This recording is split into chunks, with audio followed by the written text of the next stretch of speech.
This is Toon Talk Weekly, episode 260. This week, Brad and I talk a lot about the golden age of video games. We talk about the series Saturday Supercade, specifically the series Q Berg. Gee, Q-Ball, your car's really out of sight. That's what all the chicks keep telling me. Well, I hope you finally got your brakes fixed. Brakes? You want brakes? How's this? Well, I gotta admit, you got brakes. Coming soon, Q Berg's annual Miss Teen contest. Hey, Q Berg, you should talk Cutie into entering the contest. Yeah, she'd make a great Miss Teen. Let's go to the sweet shop, and I'll sweet talk her into entering.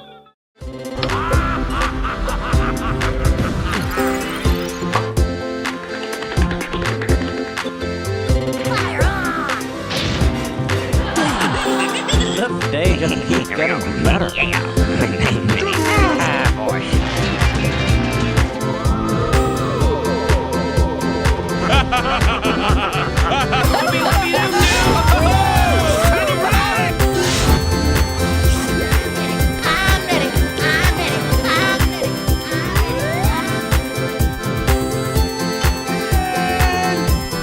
Where is that kid?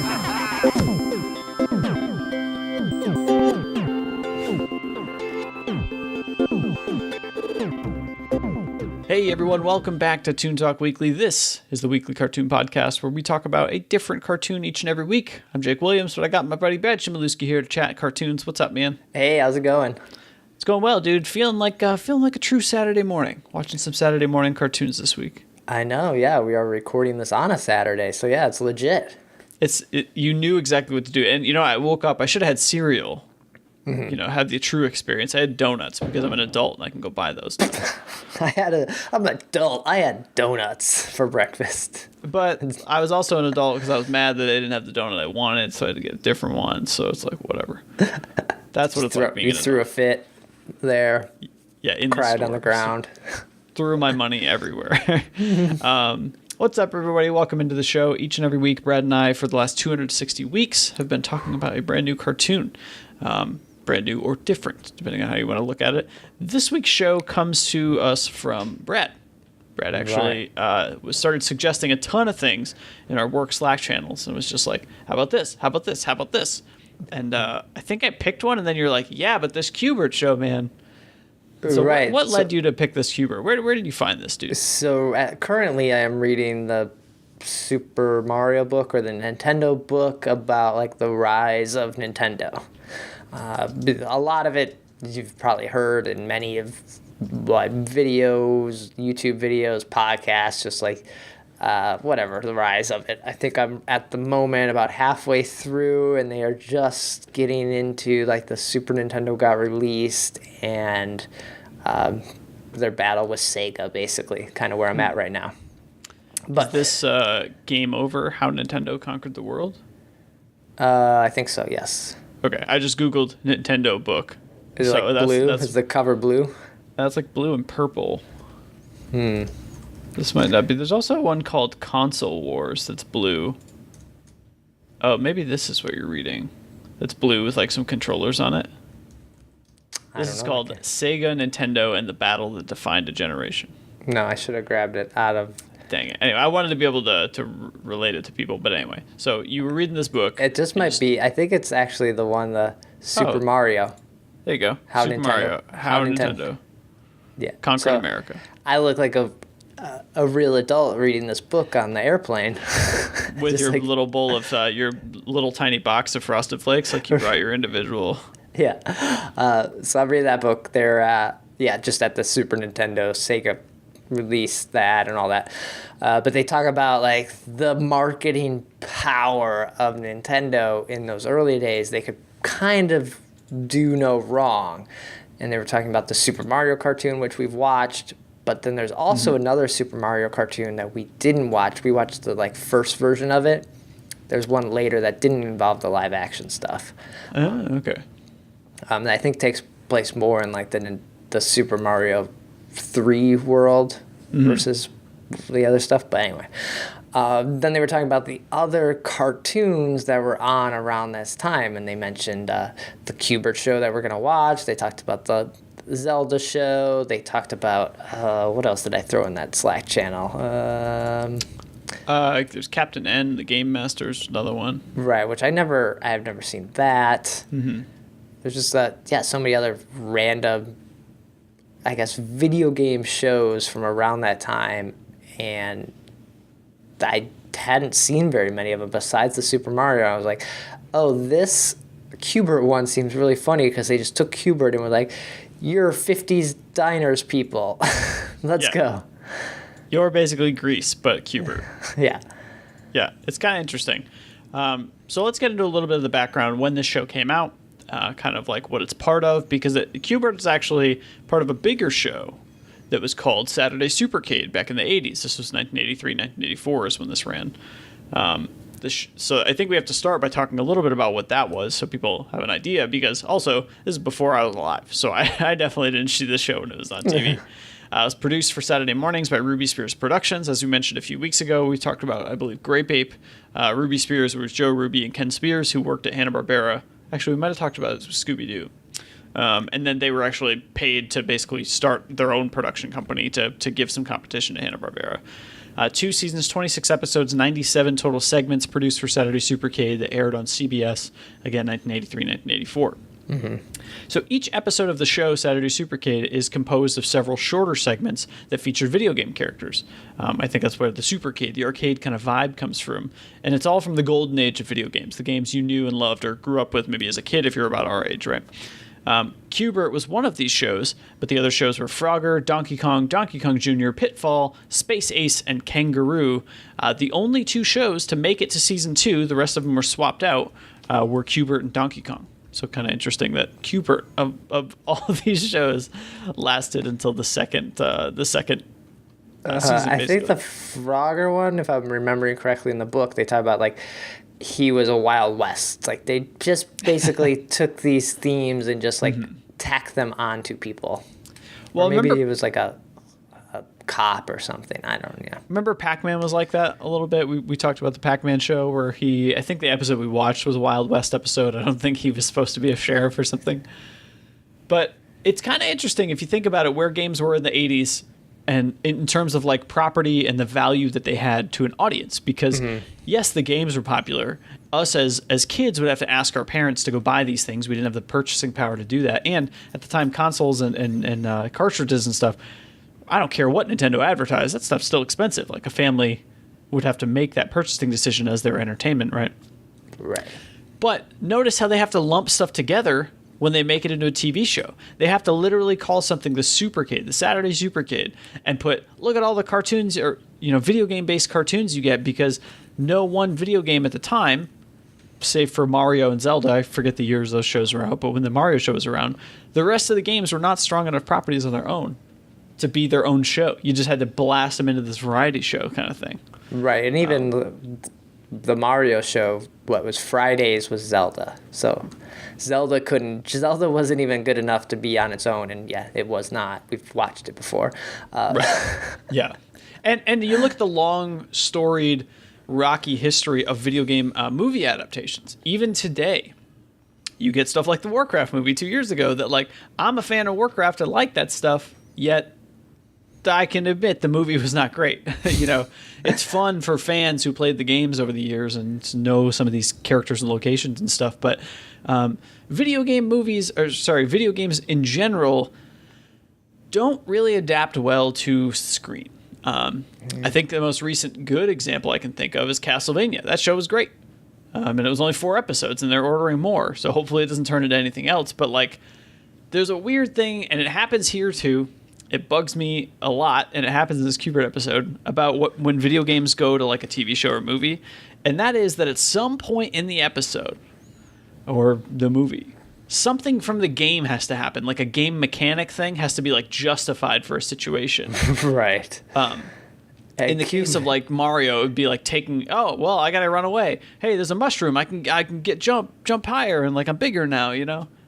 And Q Bert's only thing, I gotta be honest, I've never really played a lot of Q Bert, but it's literally just jumping to another platform. Yeah, I'm fairly certain the objective of Q Bert is you're in that cube pyramid looking thing, this like isometric looking thing, and as you jump, you swap the color of whatever you jump to, but there's also other enemies, and you got to change it all to one color. That's what my understanding of Q Bert is. Oh, okay. I thought not you a just tried to huge get to the Q-Bert top of the pyramid. Oh, maybe you just get to the top. I don't I know. thought you swapped the colors, because in an episode I watched of Q Bert, at some point, for no reason at all, he's running away from the bad guys and starts jumping up a house, and the thing's changing colors. Yeah. Like, why? Anyway, so it's kind of weird. They like justify a game mechanic thing so that, I don't know, you can please the fans. I guess that's why you do that sort of thing. It's like in I'll bring up the Warcraft movie again. Keen Warcraft fans would notice near the very end of the film when a villain, a bad guy, is killed, there's a sound of somebody leveling up. Basically, the mage guy who saved the day leveled up, and I was like, why? Like, it's cute, but you didn't need it. Did nothing for your story. No one knows what that sound is except for someone that played the game for 10 years. So anyway, so Q Bert, the 1983 series in Saturday's Supercade.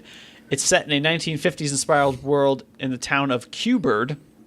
Basically, you have the teenage fur-covered creature named Q Bert along with his friends, and they must deal with the resident bullies who are Coil, Ugg, and Wrongway. Coily. Coily is a snake. I do vaguely remember snakes bouncing to try to stop you in Q Bert, right? And they're all the Q Bert people are called Qs, right? Yeah, they all have Q in the beginning of their names. So there's Q Bert, QT is like his girlfriend, Q-Bit, Q-Ball, Q-Vol. Like, I didn't see all of them in this. There's somebody called Q-Mungus, which I thought was pretty great. Yeah, and they go to, like, Q-High or something. Yeah, and all the buildings and sets are very much like, man, I think they could have gone way more cube with it looking, but they kind of look like a more geometric version of, like, a Flintstones to me. Yeah. Is like what I got. So, as with the video game, there are lots of segments that feature block hopping scenes, swearing bubbles. I know in the recent Wreck-It Ralph movie, Q Bert was in it, and you can't understand what he says because he always just has the swearing characters like exclamation points and stuff. Mm-hmm. But new to the cartoon, dude, and in one of the episodes we watched, I think it was in this, was Q Bert's use of something called Slippy Doos, which is like he eats these like ball projectiles, spits them out, and it's like oil, Yeah. and the oil makes them like slick and fall. Yeah, I will say, like, watching this cartoon from 1983, it looks nice. Like, it really does. Like, we're talking about these buildings. Maybe they could have been a little more cube-esque, but, like, the shapes are pretty interesting, especially, like, and the colors kind of match a lot of animations you're seeing right now. Mm-hmm. It's very bright and clean. Sure. It's hard for me, it was hard to get over the quality because, I'm not watching it on, like, DVD. Yeah. But I know what you're saying. It could totally live in a world. I was thinking, like, the character of Q Bert is he's like a modern day Linus. He's like so optimistic about everything. He's like, whatever, gang, let's just figure it out.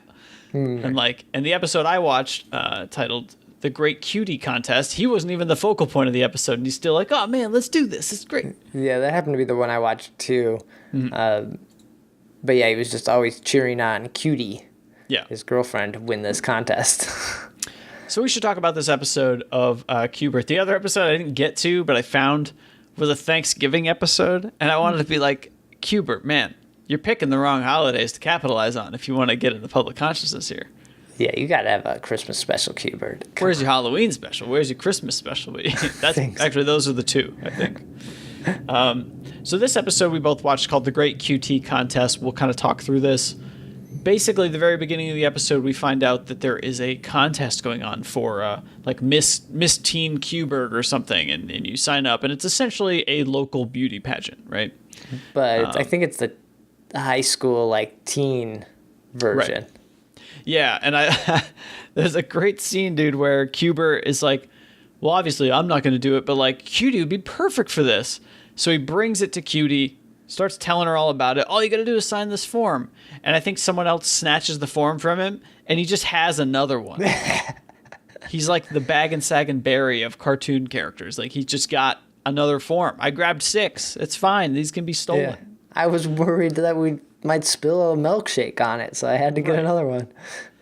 And essentially, dude, the majority of the episode is like the build up to getting like Cutie ready for the pageant thing, the contest, and then also the contest itself, right? So what are some of the things they do on the way to getting ready for this contest? I know one of them was like doing her hair. She needed to get her hair done. So they try to do her hair. These little weird green guys show up, and they're like, what, you guys do hair? Yeah, blah, blah, blah. And then there's mishaps there. You're wrong. You guys are expert hairdressers? Yeah, thanks for agreeing with us. I don't think I'd trust you guys working on my hair. It's either us or nobody. Oh, all right. I call this my hurricane whirl. All it needs now is a little blow drying. Thanks. You know what they say about hairstyles? Hair today, gone tomorrow. This is a powerful dryer. It's as strong as a vacuum cleaner. Oh, no wonder. It is a vacuum cleaner. They were going to do makeup at one point, and one guy's like, yeah, I know how to do makeup. My uncle, who went to clown college, showed me. And so you know what's going to happen there. Yeah. At the end of the day, she looks exactly like she looked like in the beginning of the episode. Which goes to show you, kids, it's beauty, like natural beauty, that counts. It's what you are on the inside. We should mention that Coily, Ugg, and Wrongway, along with, I don't know if it's mentioned here that there's also a female snake, like Greaser. But essentially, they are the epitome of like 60s, 50s, like Greaser bad guy kind of person. Mm-hmm. But the girl snake wants to be the Miss Teen winner. So it's really just trying to like sabotage, ruin everyone else's so she can win. Yeah, and so all through the episode, they are literally like, man, do they not check windows in this show? Like, there's just so many times when they're just like peering in. The snake is like peering in, and he's like, I'll stop him. And for instance, in the hair scene, she's getting her hair done. It's looking fine. Okay, now we just got to dry it. And instead, he hands him like a vacuum instead of the hair dryer, and vacuums her hair and messes it up or whatever. Like, who's not checking like what random low-pitched voice dude just handed me a vacuum, you know? It's the 50s, man. Everyone's windows open. Doors are unlocked. Pies are in windowsills. Everyone's just so trustworthy. The pie scene. I think that was the makeup scene where she's like, oh, I'll just fix this makeup. This clown makeup looks awful. And one of the bad guys had thrown a pie through one window. As she ducks, the pie goes all the way across this house through another window and hits the snake in the face. And it's like, nah, why I oughta? Like. Now, how do I look? You're a knockout. This'll knock out her good looks. Oh, there goes one of my lashes. I better make sure Ugg's not messing up my plans. I'd say Ugg messed up. Uh-oh. Here, you take it. Oh, no, you take it. You take it. No, you take it. No, you take it. You take it.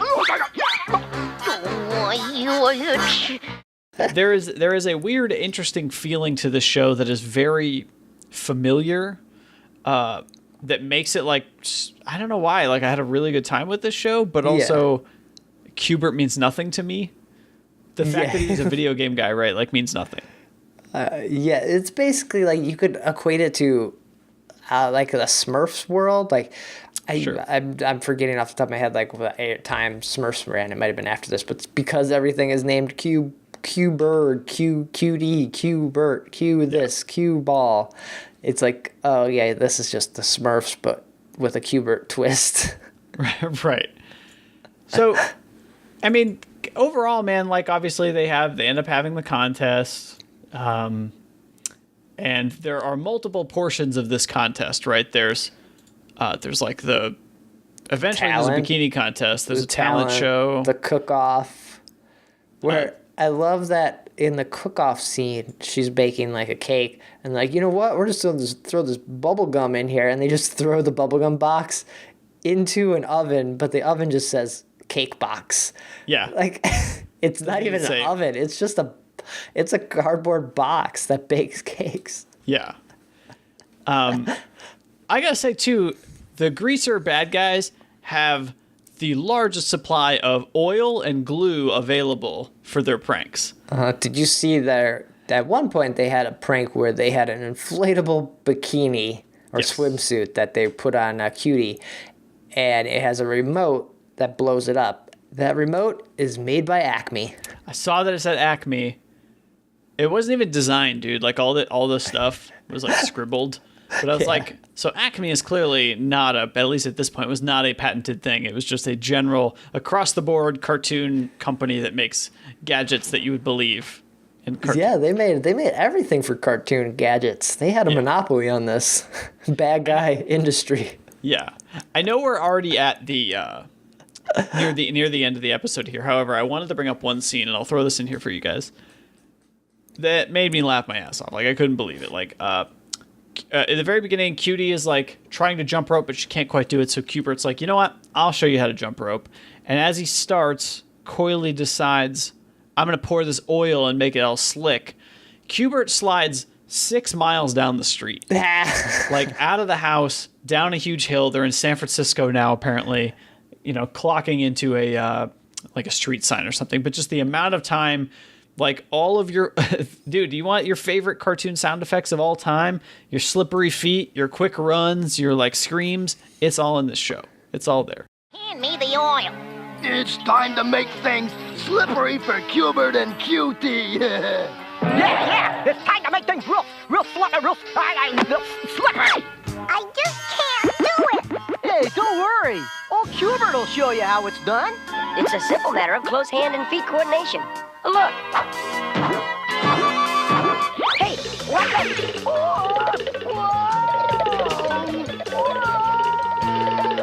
Oh, I love it, I love it, I love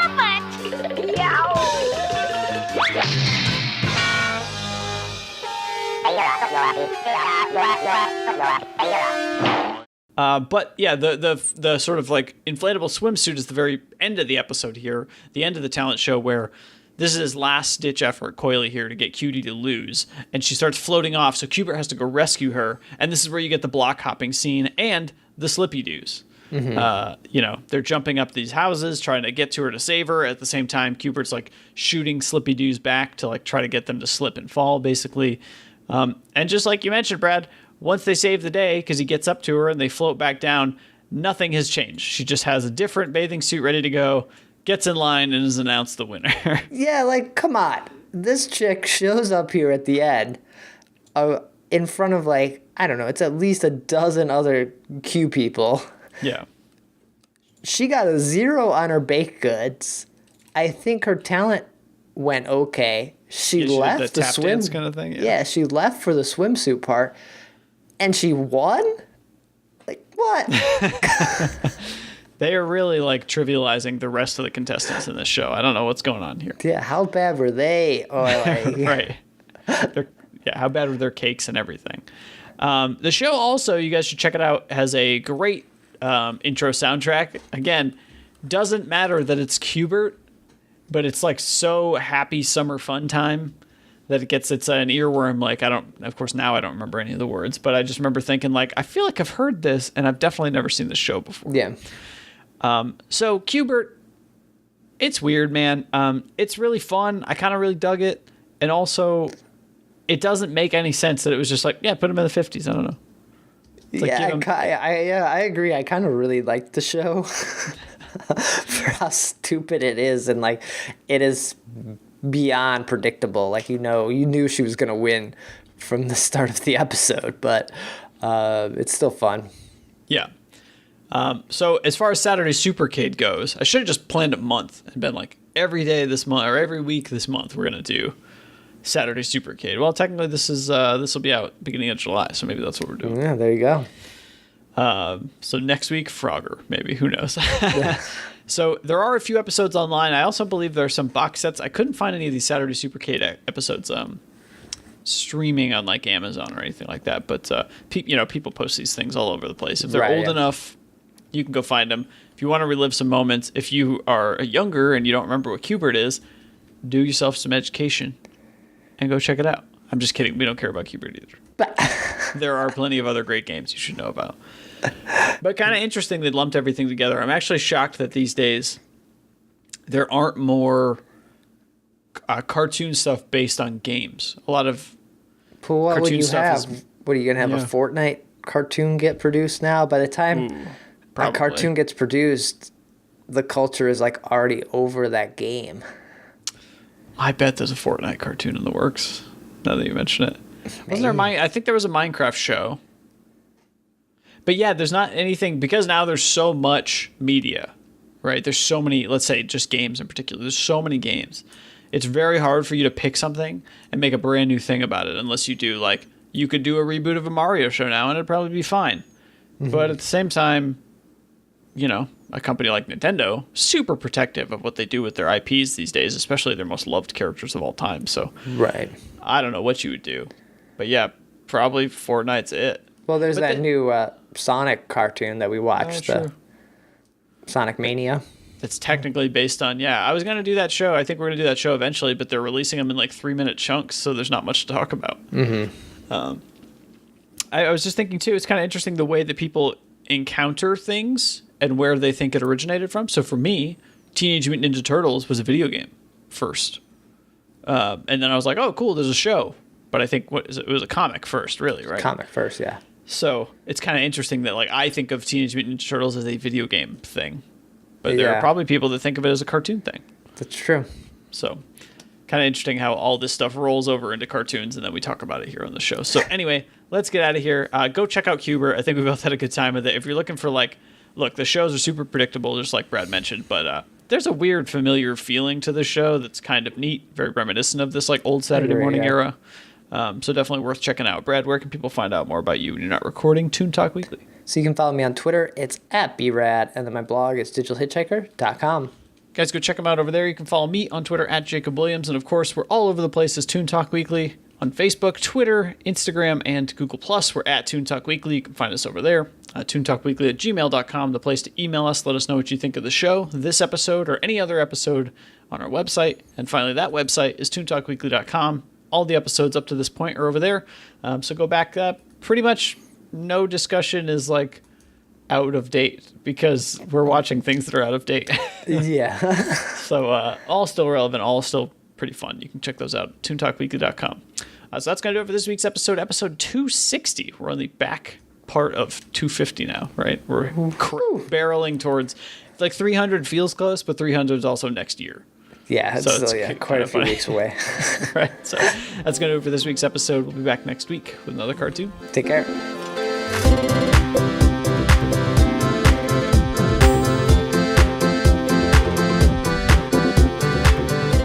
To learn more about the show, visit ToonTalkWeekly.com or follow us on Twitter @ToonTalkWeekly.